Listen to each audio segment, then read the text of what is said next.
Welcome to the Startup Funding Espresso. I'm Halti Martin, the host of this show where we talk about raising funding for your startup and the time it takes to have an espresso.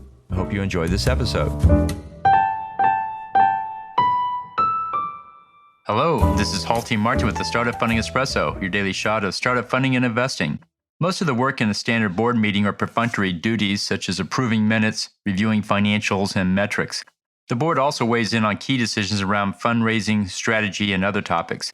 Board members will discuss whatever you put on the agenda. Make sure the agenda items are of strategic importance and are prioritized as the top items get the most attention, while the lower items often get rushed.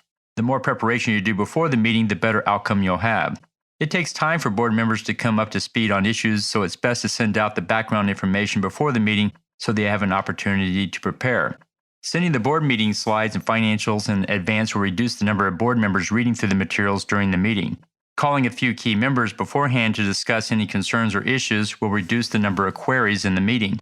Board members, in an effort to, quote, do their duty, quote, will often ask for information and numbers that require special attention. To keep this from getting out of control, ask what decisions will be made from it and try and get a follow-up commitment from the board member about their plan for it.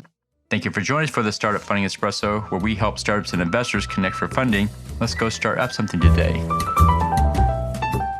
Halti Martin is the director of Investor Connect, which is a 501c3 nonprofit dedicated to the education of investors for early stage funding.